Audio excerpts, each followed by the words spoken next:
딱딱하다고 해서 다 튼튼한 건 아니잖아요. 유리는 딱딱하지만 잘 깨지죠. 안녕하세요. 뼈 때리는 남자의 뼈 때리는 관절 이야기, 의학박사 정형외과 전문의 닥터 뼈대남입니다. 지난 영상들에서 턱뼈 괴사에 대해서 이야기를 했습니다. 생기는 이유를 알고 보니, 간단한 대비책을 알고 보니 그래도 좀 안심이 되실 거예요. 그런데 턱뼈 괴사만큼이나 치명적일 수 있는 부작용이 한 가지 더 있습니다. 그것은 바로 대퇴골의 비전형 골절입니다.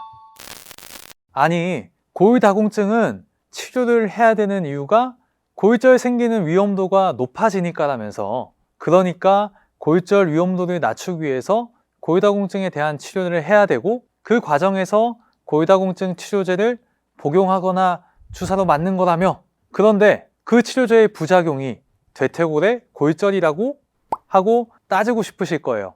저도 레지던트 시절에 공부하면서 처음에 딱 그 생각부터 들었었으니까요. 굉장히 역설적이죠. 비전형 대퇴골 골절도 턱뼈 괴사와 마찬가지로 골 흡수 억제제, 즉 비스포스포네이트 또는 데노스밤을 장기간 복용하는 분들에게 생길 수 있어요. 특히 비스포스포네이트를 장기 복용한 환자들에서 잘 생깁니다. 비스포스포네이트는 가장 많이 쓰고 있는 골다공증 치료제이고, 여러 무작위 대조 연구를 통해 밝혀진 바 골다공증성 골절의 발생률을 50% 정도 감소시킨 기특한 녀석이고, 최고의 가성비, 탁월한 효과를 자랑하는 약입니다.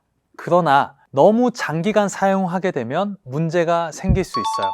비스포스포네이트가 골 흡수를 억제시키면 골량이 줄어들진 않겠지만 정상적인 뼈의 순환이 되지 않을 것입니다. 저수지가 있는데 물이 빠져나가는 만큼 새롭게 깨끗한 물이 유입되면 깨끗한 물로 수량을 유지할 수 있을 겁니다. 물이 새로 들어오지 않는다고 해서 저수지에서 나가는 물을 막아버리면 수량은 유지가 되겠지만 저수지에 남아있는 물들은 그대로 고인물이 되겠죠. 고인물은 좋은 거 아니잖아요. 고인물은 썩고 고인뼈도 썩습니다. 과도한 골 흡수 억제는 뼈 구성 성분을 변화시키고 미세골절의 축적과 정상적인 뼈의 재형성 과정을 억제하여 골질을 악화시킨다고 여러 논문에서 보고되어 왔습니다. 딱딱하다고 해서 다 튼튼한 건 아니잖아요. 유리는 딱딱하지만 잘 깨지죠? 이 이미지를 생각하시면 이해가 되실 겁니다. 골다공증이 있어서 생긴 대퇴골의 골절은 대부분 이런 형태를 보이게 됩니다. 골절 양상이 복잡하고 비스듬한 골절선이 보이고 마치 으스러진 듯한 모습을 보이죠. 그런데 비전형 대퇴골 골절은 엑스레이를 보면 대부분 수평한 골절선을 보입니다. 그리고 엑스레이에서 하얗게 보이는 뼈의 테두리 부분, 피질골 부분의 두께가 두꺼워진 것이 보입니다. 엑스레이에서 보이는 이런 특이한 모습만으로도 보통 골절이 아니고 비전형 골절이구나 하고 바로 감을 잡을 수 있어요. 약물 휴식기 없이 5년 이상 비스포스포네이트를 투여한 사람들에게서 발생 위험이 유의미하게 증가한다고 알려져 있습니다. 이 비전형 대퇴골절은 뼈의 질이 많이 변해버린 상태에서 골절이 생겨버린 것이라서 수술을 해도 뼈가 잘 붙지 않습니다. 골절이 생기는 부위도 대퇴골에서 수술하기 가장 어려운 부위인 전자하골절인 경우가 많아서 꽤 대퇴골 골절 수술을 많이 하신 정형외과 원장님들도 어려움을 겪는 경우가 많아요. 그래서 비전형 대퇴골절은 미리 예방하는 것이 가장 좋고, 그나마 예방을 못할 때는 전구 증상이 있을 때 빨리 알아채야 합니다. 골다공증에 대해서 비스포스포네이트 제제로 10년간 복용하신 78세 여자 환자분, 평소 양측 무릎에 퇴행성 관절염으로 인한 통증이 심해서 무릎 인공관절 수술을 받기로 했던 분입니다. 그런데 서서히 일어서서 걸을 수 없을 정도로 왼쪽 다리의 통증이 심해서 이제는 무릎 수술을 받아야 하나 보다 하고 급히 병원에 오셨습니다. 진찰을 해보니 무릎보다도 왼쪽 허벅지의 통증이 심하시더라고요. 그래서 무릎이 아닌 허벅지 근위부, 고관절 근처에 엑스레이를 찍어보니 왼쪽 대퇴골에 외측 피질골이 두껍게 비후가 발생해 있고 외측 피질골에 국한된 골절이 있습니다. 그리고 아직 증상은 없지만 오른쪽 대퇴골에도 외측 피질골에 비후가 발생해 있습니다. 비전형 대퇴골절이 부분적으로 발생해서 완전 골절로 이행하기 직전의 상황이라고 할 수 있고, 이를 골절에 임박했다, 임박골절이라고 합니다. 골 흡수 억제제를 휴식기 없이 장기간 복용한 것이 이유가 되겠고, 또 이 환자분처럼 대퇴골이 휘어 있는 경우에 볼록하게 외측으로 튀어나와 있는 부위에 잘 발생합니다. 비전형 대퇴골절의 임박골절 상태에서 전구 증상으로 허벅지에 심한 통증을 호소하는 경우에는 이렇게 꼭 엑스레이나 CT, MRI, 뼈 스캔 등으로 정확한 확인이 필요합니다.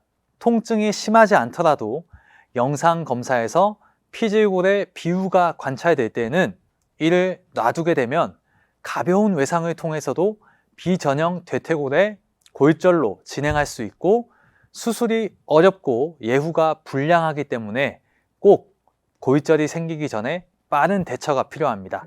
그래서 이런 환자를 발견하면 곧바로 체중 부하를 금지시키고 기존의 골다공증 약, 대개는 비스포스포네이트겠죠? 약을 중단합니다. 그리고 골 형성 촉진제, 부갑상선 호르몬 제제를 시작하고 칼슘과 비타민 D를 충분히 복용하시도록 합니다. 양쪽으로도 생길 수 있기 때문에 증상이 없는 반대쪽 다리에도 꼭 확인이 필요합니다. 또 골절 위험도에 대한 평가를 거쳐서 완전히 부러지지 않은 상태에서도 수술을 하는 경우가 많습니다. 아까 보여드렸던 환자분도 양측 허벅지에 비전형 대퇴골 임박골절에 대해서 예방적 골수광내 금속정 고정술을 시행했습니다. 부러졌을 때 해야 될 수술을 미리 하는 거죠. 이후에는 비스포스포네이트 제제를 끊고 부갑상선 호르몬 주사를 시작했고요. 수술 이후에는 통증 없이 잘 보행하셨습니다. 1년이 지난 후 엑스레이를 보니 골절이 있던 부위가 어느 정도 회복된 것을 볼 수 있죠. 만약 그때 발견을 못했다면 얼마 지나지 않아 이렇게 심하게 부러졌을 가능성이 크고요. 수술도 굉장히 어려웠을 것이고 잘 치료도 되지 않았을 거예요. 완전 골절이 발생했을 때 치료하기가 너무 어려우니까 빨리 발견해서 부러졌을 때 할 수술을 부러지기 전에 미리 해줘서 완전 골절을 예방한다는 개념입니다. 지금까지 골다공증 치료제의 합병증이라고 할 수 있는 비전형 대퇴골 골절에 대해서 알려드렸습니다. 이 영상만 보시면 비스포스포네이트라는 골다공증 약이 마치 골절을 조장하는 안 좋은 약처럼 느껴지실 수 있는데요.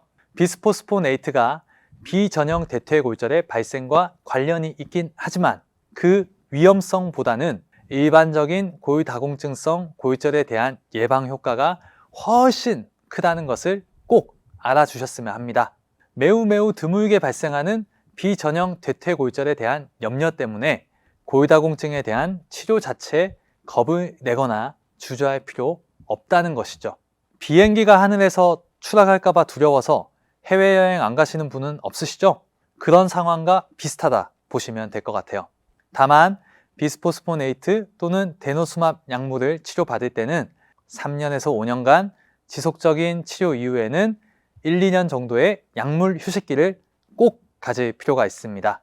장기간 약물 복용하신 분들에서 허벅지 부분에 발생하는 통증 또는 보행장애가 있을 때는 가볍게 넘기지 마시고 꼭 병원에 가셔서 확인해 보실 필요가 있습니다.